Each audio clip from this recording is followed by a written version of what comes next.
You are listening to Within Tolerance, a podcast for machinists by machinists. I'm your host, Dylan Jackson of Protein Machining, and this week I am very happy to welcome Kenny Urban. Welcome, Kenny. Hey, Dylan. Thank you for having me. So, Kenny, who are you? What do you do? Give us all the information. Well, as you said, I'm a Patriot Machinist, known on Instagram, and I am a machine shop supervisor at Meyer Tool and Manufacturing in Oakland, Illinois. I've been machine shop supervisor for a few years now. Before that, my dad was a supervisor. Now he's just looking to retire eventually, so I kind of stepped in his footsteps, right? So my big thing is obviously being on Instagram and social media.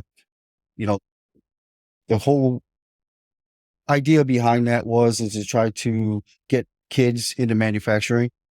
That's why it's really important. I bring my daughter into the shop, things like that, and try to get kids involved. So what does a machine shop supervisor mean at your company? Because, I know a lot of people have that job title and do everything from only management stuff to mostly machining stuff. Where do you lie in that spectrum? So yeah, I am what you consider a working supervisor. So basically what that means is I'm out there making parts. As you guys see on my Instagram, I'm doing crazy titanium vacuum chambers and things like that. And not only that is I'm supervising my team that I have on the floor. So we have a lot of newer equipment. I've got a lot of newer guys. And so it's kind of hectic sometimes because you got the meetings, you got keeping track of inventory, seeing what we have as far as, consumables and then just supervising my new guys. My nephew works with me. My brother works with me. My dad, obviously. And then I've got my lathe guy who I actually ended up stealing from another department, from our assembly department. And, he's doing great. So I'm not a lathe guy. I'm a mill guy. I can do the lathe, but I was able to steal him over from another department, train him on the lathe. He's been a godsend. He's been able to do all of our lathe stuff. So it's really nice. That's killer. So I guess who is Meyer Tool, right? Yeah.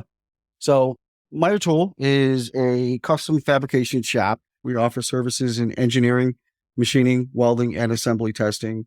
We are considered industry experts in ASME pressure vessels, vacuum chambers, and cryogenic systems.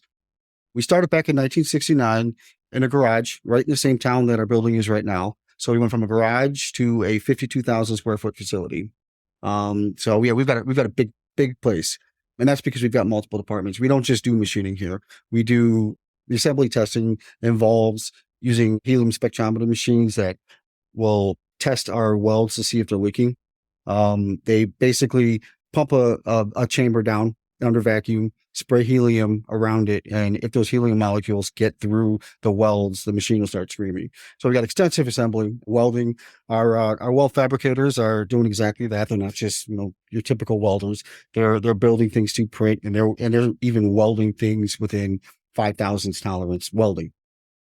So yeah, past X-rays, past cryo shocks, pretty cool stuff. And then obviously our machine shop, and post a lot of my work on Instagrams there, so you can see what kind of work we do as well. Yeah, well, and it's worth noting to the audience, you just had an excellent tour for Practical Machinist. So anybody who's curious about seeing what we're talking about, head over to their YouTube channel and check it out. It was one of the better shop tours they've done, I think. I appreciate that. A little nerve wracking. Not used to all the speaking in front of cameras and even in podcasting on microphones, but I'm getting there. Definitely. No, it was great. And the intro and outro of you getting in and out of the machine was really funny. I really enjoyed it. Well, that's our new baby. That's our VMX 84 Hurco. That is a beast of a machine. So yeah, I could probably sleep in there if I really wanted to. Well, so you mentioned the Hurco. What other machinery do you guys have? What does your machining department look like? Well, as you know, the skilled labor force out there is diminishing, right? So, the Hurco was something that we really, really kind of grasped onto because of their conversational control. I mentioned that I actually hired my nephew in, and he was programming parts on the Hurco control within, I think it was the first week. So that's the whole reason we lack the skill employees that are out there. So we needed to find a machine that was able to be intuitive enough to bring in and train somebody that could actually, do that without having to, write long G code and things like that. So We have multiple Hurcos out there on the floor right now. We are Hurco Pro Shop. Now, well, I guess we can talk about that later. So we have several machines. I've got VMX 84, which is our newest one. So 84 inches travel in the X.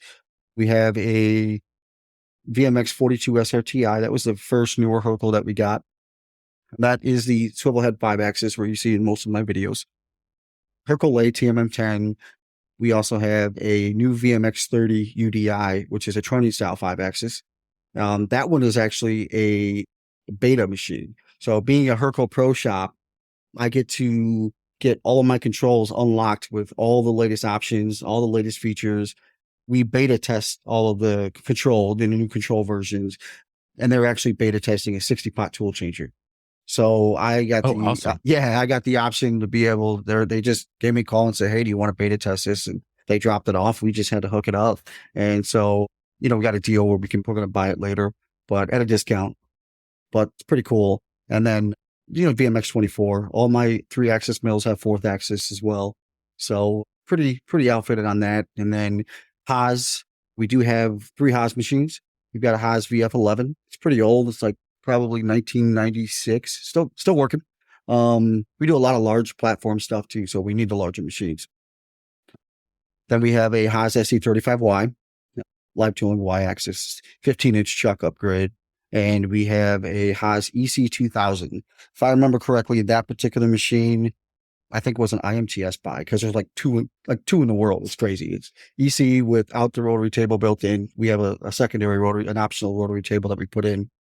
So we got a lot of mills, a lot of lathes. I do have a TL3 as well, but that's just tool room lathe. So you mentioned a couple things there I want to touch on. How much of your programming is done at the control, like with the conversational? Because I know you use Fusion as well, right? Yeah, for yep. CAM. So how much would you say of your or your team's normal workload is done conversationally versus in Fusion? Well, before I became supervisor, it was all of it. Everybody was programming G code right at the control. When I first started, I was, obviously programming right at the control. And, what kind of got me more interested in manufacturing was when I started to dabble into CAM software.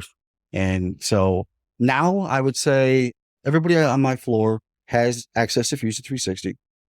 And they also have the access to Hurco control. So if something's, pretty simple, then we're just going to use the control for it. There's no need to sit down in front of the laptop and program that. But anything like surfacing or any, larger parts or anything like that, got access. So it's probably a good 60-40 mix, 60% on the control. That's crazy. That's, I think, fairly unheard of in this industry, at least with people that I talk to. So that's pretty interesting to hear. With, being a custom fabrication shop, having one-off parts, it seems like it's just easier. Like I just did a weld mate, and I could have programmed CAM, but the problem is you can't program certain things in CAM when you're dealing with weld mix as far as, how this thing had weld shrinkage and how I'm shimming it and holding it, things like that. It just seems sometimes it's easier. Like I just did some O-rings. It's easier just to import a DXF file right into the control, click the lines, and then Hurco control, take it from there. Awesome. So the other thing that you mentioned, how does one become a pro shop for Hurco? Because that's the first time I've heard of it. Yeah, they're out there. There's quite a few of them out there. Pro shops you can actually, I guess, get invited, so to speak. So I was doing a lot of videos on my VMX 42 and Hurco was reposting them a lot. And I think the conversation began, actually can't really remember how that conversation began, but I was asked to be a Hurco Pro partner. And then from there, Hurco has their own SSE team that you work directly with. If you have any issues, you're just a text or a phone call away. So yeah, it's, I guess if you want to be a Hurco Pro, let me know and I can let them know and maybe they can reach out to you because I know they're always wanting to add more people into the program. So that's killer. So we've gone away from the script long enough. How did you get into manufacturing? You mentioned your dad, was the shop supervisor. Was this a thing you knew from a young age you were going to be, or how did you get to be where you are now? No, not at all. As a matter of fact, so my dad's old school. I never thought that I'd be working with him, number one, because he was always the kind of guy, he's always like, you're going to make your own way. I'm not going to get you in where I'm get you a job. So I never had any intention actually of working with him to begin with. When I got out of high school, I was going to go into computers. And went to DeVry University, hated it, absolutely hated it. Realized that, well, what I'm doing is going to be outsourced to some tech company overseas. And, seemed like it was going to be beneficial for me. So I left there. Then I went to Robert Morris University to get a business degree. I'm going to go business and marketing. Hated it. As you can see, there's a trend there. I just hated school. But, my age, my generation, we were all told, like, you have to go to college. You're not going to go anywhere unless you go to college, right? So that was imprinted in my mind, which we both know that's not the case. You can definitely have a successful career and make a great living not going to college and being in manufacturing. Oh, yeah. Yeah. No, I mean, I did the same thing. I went to school for engineering and, like you, very much hated going to class and dealing with jumping through those hoops, and found manufacturing, thankfully, and stuck with it because I loved it. I mean, that's awesome. And success stories. And that's what I'm trying to push out to everybody. They're all success stories. But yeah, I ended up, hating the business end of it. I was working as a district manager for T-Mobile. I was sales manager for quite a few stores. After I got into that, I just had some disagreements with, the company, and decided, you know what, I'm just going to go ahead and try something else. So I started doing contractor work. I was doing flooring and things like that in people's homes and doing remodeling and whatnot. That lasted for about 6 months. And then my wife got pregnant, Miranda, my youngest, who's in a lot of my videos. And I knew I needed to have a job. And at that point, I believe I started going for a law degree. So I had every plan of being a lawyer. I was going through some crazy heated battles. My middle child, my ex and I were fighting over custody. I ended up winning custody.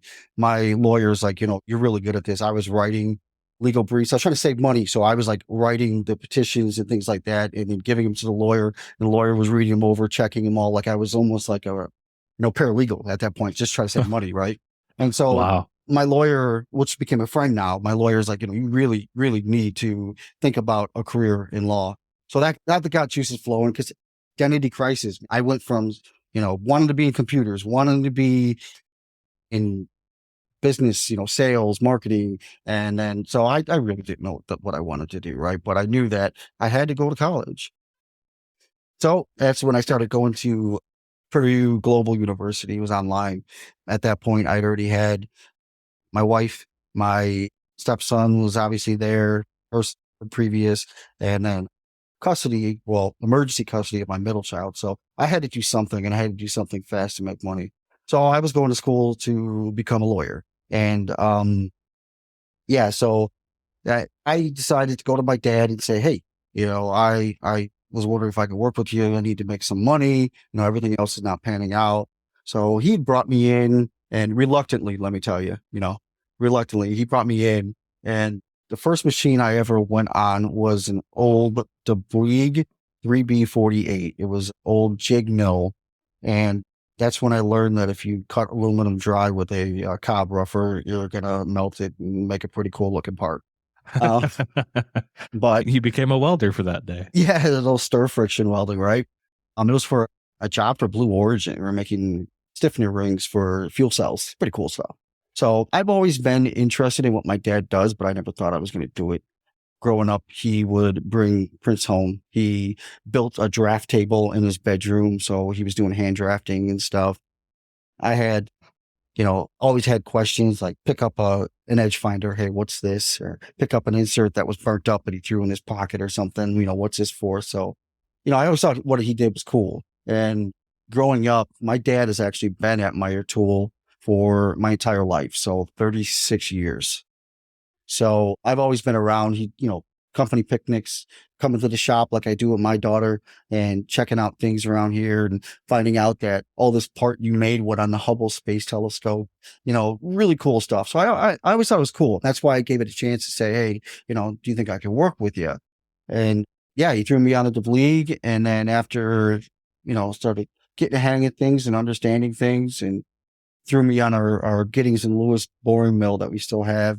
And that was G code. That's when I got my first experience with G code.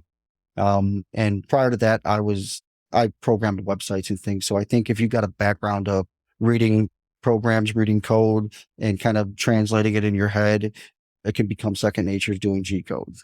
Totally. Yeah. How long ago was this? When did you start at Meyer? I started at Meyer almost 11 years ago. Okay. So this has never been in any other shop. This is the only shop I've ever been in. And so now I'm supervising a bunch of knuckleheads. How big is your team? I don't think you said. How many people do you have under you? So we've got, myself, my dad, my nephew, my brother, and my lathe guy. So I got a 5-man machine shop right now. Okay, cool. I got more machines than I have machinists right now. That's probably a good place to be, honestly, for a shop that does a wide variety of stuff.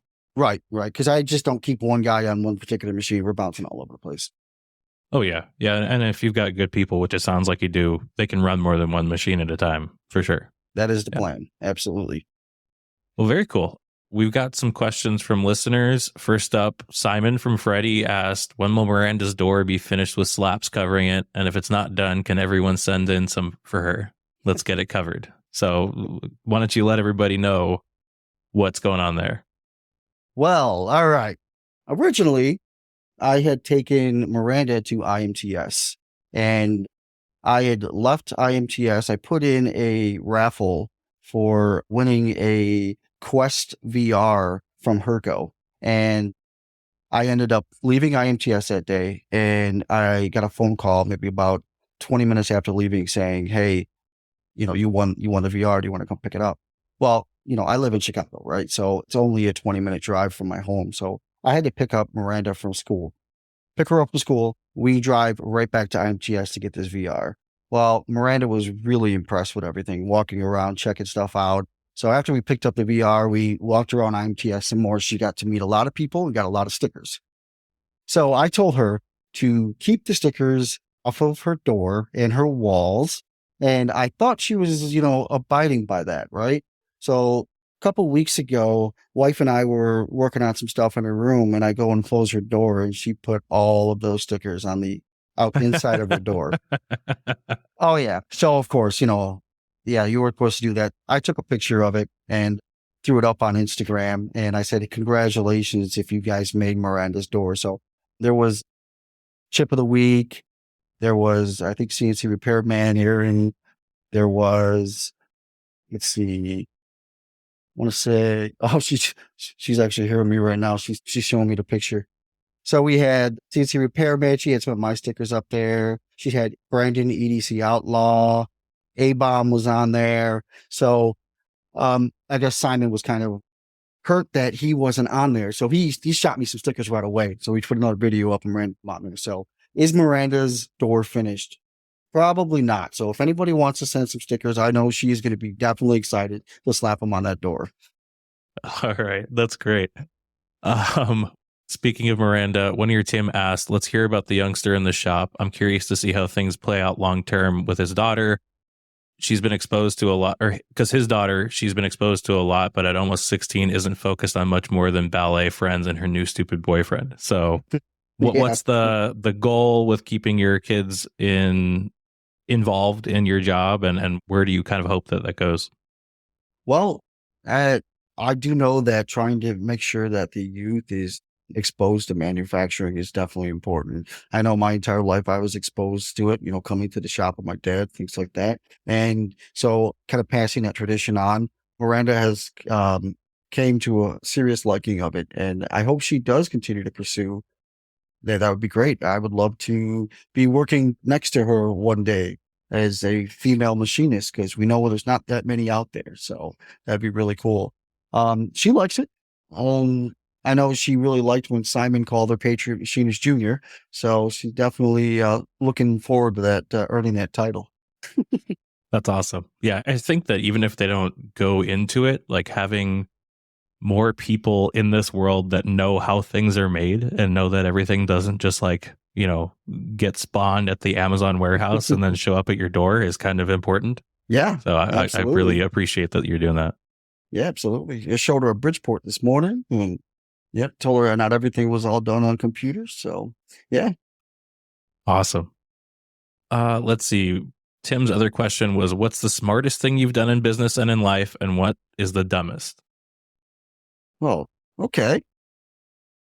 Well, the dumbest thing I've done as far as business life, is I kept bringing on college debt. I'm still paying student loans, right? I should have listened to my old man when he said you don't need college in the first place, and maybe pursued my life into manufacturing a little bit sooner. The smartest is just really engulf yourself in what you're doing. And, I have a tendency on, if I'm interested in something, I just go all in and learn as much as I possibly can. And so that kind of, you know, made it able for me to become machine shop supervisor here, because I just took on every bit of information I could, took on understanding, that we can machine things faster, look at technology, how can we use technology. So just, just completely keeping re-educated, keeping educated going. So Totally. And then what about specifically at the job? What's a mistake that you would say is your dumbest? And then what is like your crowning jewel, your favorite, smartest thing that you've done in the shop? Well, I would say I was pretty impressed with myself when I found out that we had a tool setter in the building. So we had a lot of older machines, and we had that EC2000 Haas. And for whatever reason, they never used a tool setter. It was sitting on top of the machine. I had no idea what it was. I pulled it down. I did some research, figured out what it was, calibrated it. And from there, I think I call that smart, because that really opened my eyes with somewhat of automation and easier ways of doing things.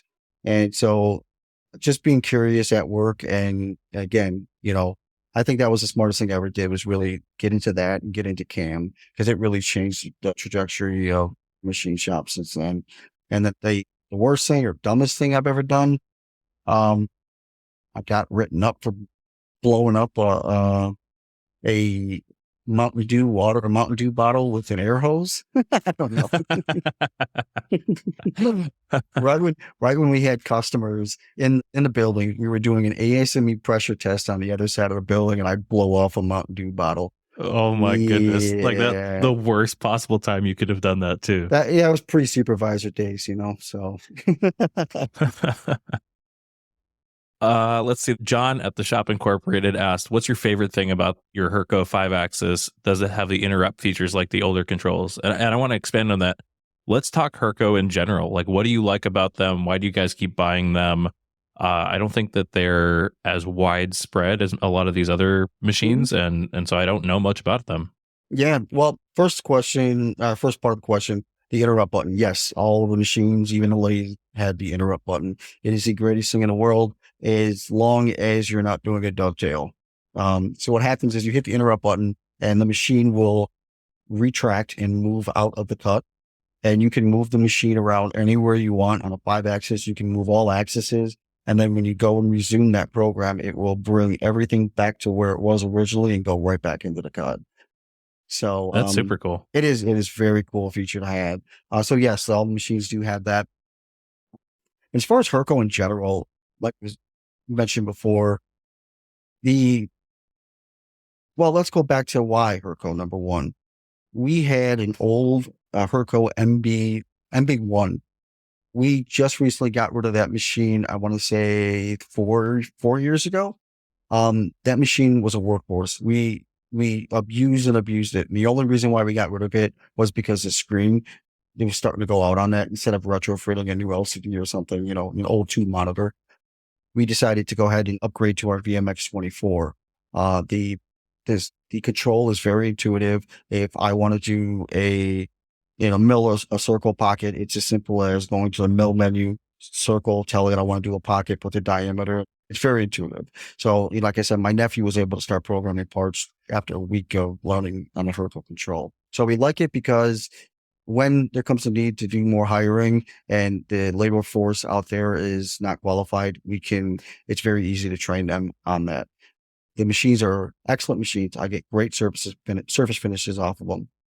They're solid, made to last without a doubt. We have a few Haas, not to bash Haas, everybody likes to, but comparing the castings between, let's say, the TMM 10 lathe that we just bought and we were going to purchase another ST, it was a no-brainer. It was like the Hurco was just made better. So well-made machine. The customer service with Hurco, and not just to for a pro shop, is outstanding. You can email applications or service anytime, and you're going to have somebody helping you out. And sometimes they'll even, if it's easy enough, to help you out right over the email or the phone, so you don't have to worry about getting a service tech out. But yeah, we just ended up loving Hurco. It happened to be that way. And love my 5-axis. The first 5-axis I ever worked on was that VMX 42 SRTI. That it's just a solid machine. Of course, too, with a head swivel 5-axis, it's so much cooler to watch that thing go simultaneous instead of, Trunnion. Trunnion's cool too, but I think the head swivel is way better. It's certainly more of a dynamic looking machine. Yeah. Let's see. Level Up CNC asks, what methods do you use to mitigate errors, collisions, broken tools on such expensive looking parts? What do you do when things go wrong, broken taps, etc.? So how does Hurco handle that? How do you handle that, especially mixing conversational and cam? Let's get into it. How do you guys make sure that you make good parts the first time? Well, as a lot of times we only have one shot to make a good part. I'm sure you guys have seen my titanium vacuum chambers on Instagram. So that particular part I could talk about. It was I think it was 14 or 15 inch diameter round bar is all we can get the titanium grade 2 in. And I had to turn it into a rectangular bar and then obviously hollow it out for a vacuum chamber. It was insane. And I only had one piece, and the lead time was absolutely insane. That is where it starts to get scary. So all of my programming, when it comes to crazy parts like that, it's all done with Autodesk Power Mill. I verify everything in there, and you can bet that the rapids are always pretty low. My first entry and going into things, you only have one shot. So if I can thread mill something, I will thread mill something instead of tapping it. So I don't have to worry about broken taps. Worst case scenario, if I use a tap and it breaks, these are one-off prototypes. So sometimes we can contact the customer and say, we broke a tap. You okay with putting insert in a Healy coil or a key insert? I definitely don't want to do that, but it's all just hanging on and hanging on for dear life and just get the part done. Awesome. So you mentioned Power Mill. Did you start CAM with Fusion and then get Power Mill later, or did you start with Power Mill and then get Fusion later? So I actually started with Inventor HSM. I found out that our engineers had a few seats of the PDMC, the production, I forget what the exact acronym is, but it's a whole suite of Inventor and a bunch of other programs I know we're not really using, but it included a seat of Inventor HSM. I knew CAM. My dad had a seat of Master CAM. He wasn't really using it properly. His post was not configured. He was only using it for like crazy roughing or something. And he needed to fix that post up because he was hand editing the code after that. And I knew that was just, there's got to be a better way. And so once I found out that we had a seat of HSM CAM, I was using Inventor already. It's all self-taught, self-learned. And I put the HSM extension on there, and I just started working with that. And from there, obviously HSM and Fusion are kind of alike. So I was interested in Fusion, and like a lot of people did, they got the education seat, started playing with the education seat, and then went from there. So the reason why I jumped on Power Mill was my first 5-axis part. I haven't had any pictures or videos of that because that was a R&D NDA project, but it was a giant dome. So we bought the VMX 42 SRTR for this part. So we literally accepted a job that needed 5-axis. We didn't have any 5-axis programmers in the shop. We didn't even have a 5-axis machine. So we decided on getting the VMX 42 SRTI. We were going to go with the bigger model, but get them in stock. So I ended up getting the 42 instead. And then I had to do all the research in the world to figure out how to program this part that the diameter was bigger than my 24-inch table. So I had to figure out not only how to do 5-axis, but how to program a part that's too big for the envelope and do all that first time. It was insane. Ended up seeing a video online. It was Hurco Europe. They were programming a part and they were doing what was called polo milling, where they locked the y-axis in and they used the c-axis to move everything. And so I'm like, well, that's what I need. I think it was 26-inch diameter dome that I have to put a bunch of angle holes in and water channels. And I'm like, that's what I got to go for. So we ended up connecting with our Autodesk reseller then and picked up Cheetah Power Mill. It was kind of expensive, but it was worth it. Ever since that's Power Mill's been my go-to till recently. Recently, I started really getting back on the Fusion because I hooked up with Cloud NC's Cam Assist. I don't know if you've seen that or not. It is It is insane. That's crazy though, that you had to do that. I mean, that sounds incredibly stressful to have to not only learn a new machine, but a new software on what sounds like probably a one-off part that you had no extra material for. Yep. I made out a solid billet. I'm going to try to see if I can get clearance to post that because I think you guys would really like that. I ended up machining this dome that had a bunch of, forget what size or metric holes that had to be thread milled in all different angles. Then there was a crazy water channel that we had to have x-rayed and pass x-ray. And because of it being spherical, it was a dome with multiple radiuses. We couldn't just have a cover for the water channel bent and made to fit. So I ended up taking another piece of billet and turning it into just a cover. It was insane. By far a great accomplishment. I just wish I could post it. I'm going to see if we can clear that MDA and get that posted up. I'll have that on my Instagram if I can. That would be super cool. So speaking of 5-axis, now that you have those, do you find that it's changing the way you guys approach parts? Do you tab stuff off more? Do you how is it changing the way that you guys approach the parts you make? I've done tabs a few times. I'm a really big fan of tabs. I'm a big fan of holding on to something with, let's say, a 5th-axis vise or whatever with the dovetail jaws and just doing all 5 sides, flipping it over and then slapping, the back side off. That's kind of my go-to always. But it changes how you approach things because instead of seeing something as multiple setups, you can do it in 1 or 2 setups. It is an absolute game changer. That's killer. Let's see. Tux Garage asked, who is your biggest inspiration for machining and where do you see yourself in 10 years? Oh, yeah. So obviously my old man, when it comes to here at Meyer Tool, he's old school. He's the guy that will say, make the tool. I'm the guy that says, oh, let's call up Dave and over at Carbide Cutting Tools and have him make it. It's really cool with the mix that we have, is new school and old school. In the very beginning, it was almost like Orange County choppers. You could have seen a couple chairs thrown, but it ended up working out. But my biggest inspiration for machining is absolutely my old man. He's awesome. Like the stuff he comes up with, it's insane. As far as 10 years from now, well, who knows? I might working alongside with little Patriot Machinist Jr. So I really hope to use Instagram, use social media to really influence a lot of kids. We had a bunch of high school students come here not too long ago. I gave them all my information because if they needed anybody to be mentored, I just want to just continue to just get awareness as far as especially high schools, get awareness to the manufacturing and get people back into the industry because we really need it. It's really hard to find good skilled workers right now. So totally. Yeah. It's funny you mentioned that. I was going to bring up Instagram. How have you approached building an Instagram? It seems like you do a fair number of collaborations with brands and, test tools or tool holders or whatever. So how did you go about cultivating those? And for somebody, they wanted to do that. How do they go about doing that? You don't ask, you don't get. I mean, it's as simple as that. So, well, you see a lot of Imugi stuff right now. I'm working along. They are sending me a bunch of tools that are currently pushed in Germany, and now they're bringing them over to the United States, and they're bringing them in like inch and things like that. So that actually came about because of the last titanium chamber I did.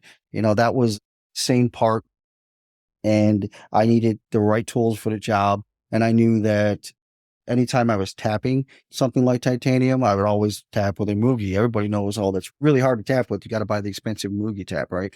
And so I wanted to give a shot at their milling side. So my rep is, I've known him for quite a few years. He was a Haas HFO tech. He was a Hurco machinery source tech. And then now he's with Imugi. So he reached out to me and we've had a background. So he hooked me up with tools I needed to work with. And it was kind of weird. Like I already started having a following, somewhat of a following on Instagram. So I think Imugi also saw that as, hey, why don't you try these parts out? We'll do a collaboration. We did a video with them. And so I don't know, it just everything kind of just happens naturally. The Cloud NC that I'm doing now with Cam Assist, I've always thought that AI could be incorporated into manufacturing, and I know it's going to be. There's no way we can stop it. Just like all the old manual guys were terrified that CNC was going to take their job, everybody thinks AI is going to take their job. That's not the truth. It's just going to make our jobs easier. So I reached out to Cloud NC through a DM, and I was just like, hey, what you guys are doing is absolutely awesome. Is there any way I could be part of this? And then they reached out back to me, and now I should be posting their 3+2 version of the software, and a really cool video that should be coming up soon. So awesome. Just, like I said, ask and it can happen. So how do you go about finding the time to create the content? Because I know, me included, I struggle to maybe post a story a week because I'm just so busy. And I know it doesn't sound like you're at all slow. So how do you find the time? Yeah, it's normally like a Saturday after I clock out. I'm still using my own time, and I'm just looking at, is it an investment on growing, my social media platform out there, and it just does. It takes out a lot of time. I'll find myself on a Saturday here and, thinking to myself like, man, I could be at home just chilling on the couch, but I gotta do this. I gotta make this video for this Imugi, or I gotta make this video for Cloud NC, or, in the end, once you see the video posted, the results, it's worth it. Totally. So now that you've worked, your daughter's getting into it, you've worked with some high school students. Do you have any good tips or tricks on getting younger people into the trade? Things that you've noticed really work on getting them excited about it? Well, a lot of kids nowadays are interested in the computer aspect of it. When I had the high schools come up for manufacturing day, the moment I told them that we use software to create the program to put in the machine, their mind was absolutely blown. They were like, so wait, you're just using a computer and you're putting it in there and you're making that? Like, yeah, absolutely. I think it's just the awareness. They just need to know about it. If they don't know about it, then, that's crazy. They're cutting metal. No way I could ever do that. You know what I mean? So I think really it is all about the awareness and letting them know that, another thing too, a lot of kids are, I want to make a bunch of money when I get older. And so they also need to know that there's definitely money to be made out in manufacturing as well. Yeah. And it's only going to get more, like you said, because we're running out of talent. The people who can do this well are only going to be worth more and more. Supply and demand, right? Yeah. Let's see. Tux Garage and Kiwi Machinist were asking you about Tennessee floor finish. Kiwi Machinist wanted to ask, when are you going to be doing it on titanium? Tux Garage asked, how do you like the Tennessee floor finish? So do you know about Tennessee floor finish? Oh, I know about it. Fun fact, Ian Sandusky posted something one day, and we decided that we were going to blow up his comments and make sure he added TFF as hashtags. So if what's your view on Tennessee floor finish, Dylan? I could never ship a part to my customers with Tennessee floor finish, but I'd have done it on fixtures for internal stuff. So you got a department that takes that Scotch-Brite and ruins the Tennessee floor finish. Yep, I see how it is. So no Scotch-Brite on my parts either. So TFF was actually, we're trying to make it go viral. Let's do that. It's when you use an adaptive tool path and the floor finish has all those crazy designs on it. Now it's flat. It doesn't mean that, it's not in spec. It's just you're leaving the tool path marks on the bottom of your floor, and it's usually pretty cool, crazy design. If I ever going to do it on titanium, I hope I don't run titanium for a long time. Titanium sucks. Not a fan? I mean, if I have to do it, I got to do it, right? But yeah, titanium's brutal. Absolutely brutal. Well, and you were saying that you do stuff at a grade 2. Yeah. Because I was going to say, I've machined plenty of grade 5, and like that stuff's totally fine, but I think it's quite a bit harder and probably breaks the chip a little bit easier than grade 2. Yeah. Yeah, grade 2 is definitely a little bit tougher, and the heat resistant on it, like the moment you don't have coolant flowing on that thing, you're going to burn that tool up. Oof. Yeah, no fun. Kiwi Machinist also asked, do you eat kiwi fruit, skin and all, or just the insides? So I'm guessing that this is an inside joke between you two? Definitely inside joke. So actually, are you familiar with Impractical Machinist podcast? I am not. No. It's not really a podcast. So there's about 42 of us in a Instagram chat, and it is impractical. Let's just say it is crazy. It's all machine shop owners, machinists, programmers, all of us in there. And so yeah, Kiwi is also in there. And we had a conversation about eating kiwi like an apple, like I do. And he calls himself Kiwi because I guess from being from New Zealand. So yeah, kiwis with the skin on. I take a bite like an apple. It's good for you. That's where all the nutrients are at. So sue me. Yeah, no, I've tried it both ways. Nice. I don't care either way. Right? Doesn't matter. Brings us on to shop news and new things. What is new or exciting in your world? Well, I have quite a few jobs coming up. Having some newer guys in the machine shop, a lot of the crazy stuff gets dropped on me and my old man. And so I've been going through a lot of different jobs, seeing what we got up, and I'm going to be pretty busy. My next job that we got going on is made out of Torlon, and I've never machined Torlon. So that should be fun. But yeah, we're just staying busy, and we've got our Christmas festivities coming up. So yesterday we had a team or a shop wide huddle, and we call it it's just a shop floor huddle. I don't know if you're familiar with lean and things like that, doing huddles and things, but we have the whole week of Christmas off. So that I don't know what I'm going to do with myself. They're giving us paid week vacations. That's going to be crazy. That's killer. Yeah, we've got all the Christmas festivities coming up next week. So everybody is decorating around their machines and around the building. So we're doing a competition on who wins that. So basically, things coming up in the shop is just holiday spirit, man. Awesome. So you mentioned your new guys. How do you go about training these guys up and, giving them more and more complex jobs? Like, is there milestones that you have in your head for them so that you know, like, oh, now I can throw this kind of part at them? Or how do you go about making sure that they learn but also succeed and they're not just, costing the company money? Right. It's definitely a hard task to juggle. So for instance, with my nephew right now, we just finished up a weldment, and we do quite a bit of weldments in here. And so when that happens, what usually I'll do is I'll work side by side with them, or I will, if I'm working on something myself, I will get to the point where I can walk away, and they usually come to me before they do anything. And so it's just working next to them side by side and seeing what their ability is. Some people just can do things a little better than other people. And so you've got to understand, what their ability is, machine they're good at, or processes they're good at. And you just got to work side by side with them. That's it.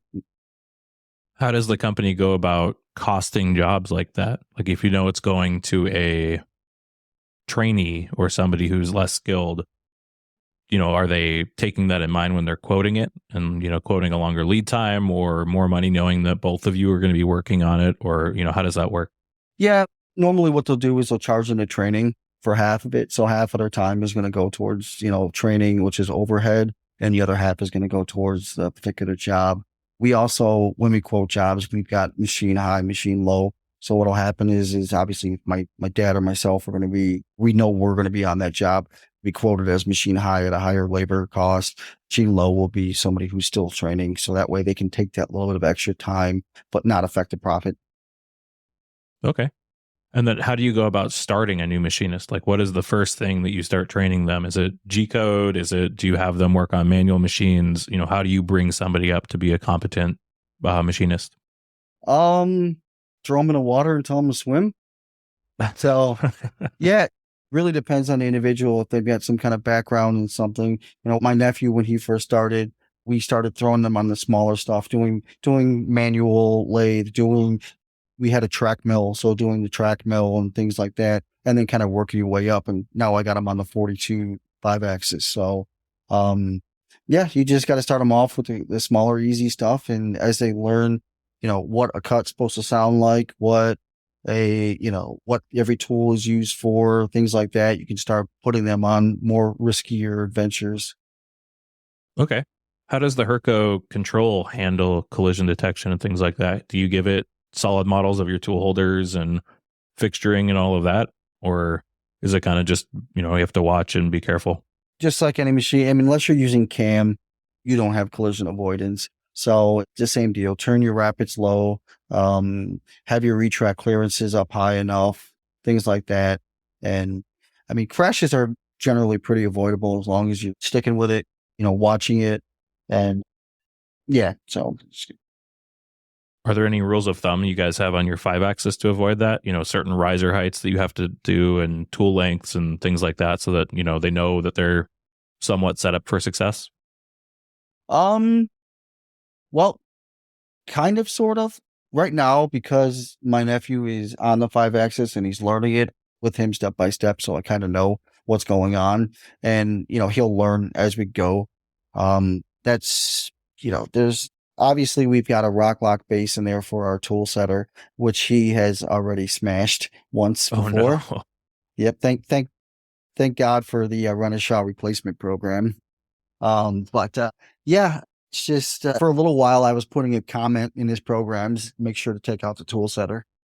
But other than that, yeah, just being careful, keeping your rapids on low and watching everything before you commit. Okay. Well, that brings me to the last two questions I ask every guest every week. First up is, what did you research this week? We're all curious people in this trade. Doesn't have to be machining related. It's just been what's been popping up in your browser. Yeah. So I've actually been researching a lot of Torlon this week. I know that's coming and I'm kind of dreading it because I didn't want to do it, but I guess I'm doing it now. The reason why just to kind of sidetrack, the reason why I'm regretting it is because the customer requires that all internal features get machined by diamond tooling only. I cannot use any carbide, any high-speed steel, nothing. It has to be diamond. So that causes me to not be able to use drills and have to use boring heads instead. Yeah, it's because it's all lathe tools. So yikes. Yeah, so regretting that. So I'm doing a lot of research on Torlon right now. So that'll be fun. It's a vacuum chamber made out of plastic. Fun. How big is this part? About 8 inches diameter and maybe 10, 11 inches long. Oh, wow. Yeah, that's pretty big then. Not too bad. Yeah, some of our smaller stuff. Okay. What else have you been researching? Well, the other day I was actually researching flashbangs, if that... Wanted to have some flashbangs, but I guess they're illegal. Oh, man. Right? All right. Well, the last question I ask every guest every week is, what are the things you're working on to be a better person, leader, employee, what have you? None of us are perfect. We're all working on stuff. What are you working on? So this past year has been a lot as far as business, I will say. I just finished up a class. It was a college course class that my company sent me to, where it was manufacturing leadership. So it was teaching you all about running manufacturing company, how to lead it from, top to bottom. So that was pretty good to be in. Right now, I ASME class. So we are an ASME, pressure builder, let's say pressure manufacturer. So I would like to know more about some of the code and how things work out. So learning in ASME. Let's say, so personally, just trying to spend some more time with my wife, as work and then social media and everything like that. So like last night we went out to a Mexican restaurant and had some tacos. So we're definitely doing that. And hanging out with my kids. As you know, Miranda likes to come to work with me. So that's about it. Awesome. Any lessons that you can share with us from your manufacturing leadership class? Well, the one thing I really liked about that class was the very beginning when we were talking about personalities and they did DISC assessments. I never knew about that before. I don't know if you've ever taken one of those tests, but I don't think I have. No. It is absolutely cool. Breaks your personality down based off of a series of tests that you have to take, and explains what kind of person you are and how you can be a manager to that, or be a leader to that particular person. So that was actually one of the cooler things. So check out DISC assessment. Awesome. Well, Kenny, thank you so much. One more time, can you let everybody know where they can find you online? Yep. Patriot_machinist, and it's spelled MUCHEENIST. And that's what Miranda used to call me when she was real little. I was a machinist, and that's why it's spelled that way. That's great. Well, thank you so much for taking the time to come on the show. I really appreciate it. It was great to get to talk to you. Thank you for having me. It was awesome. My pleasure. And thanks to all the Patreon members who make this show possible and let me send people like Kenny microphones so you have better audio. And thank you all for listening, and I'll be back next week.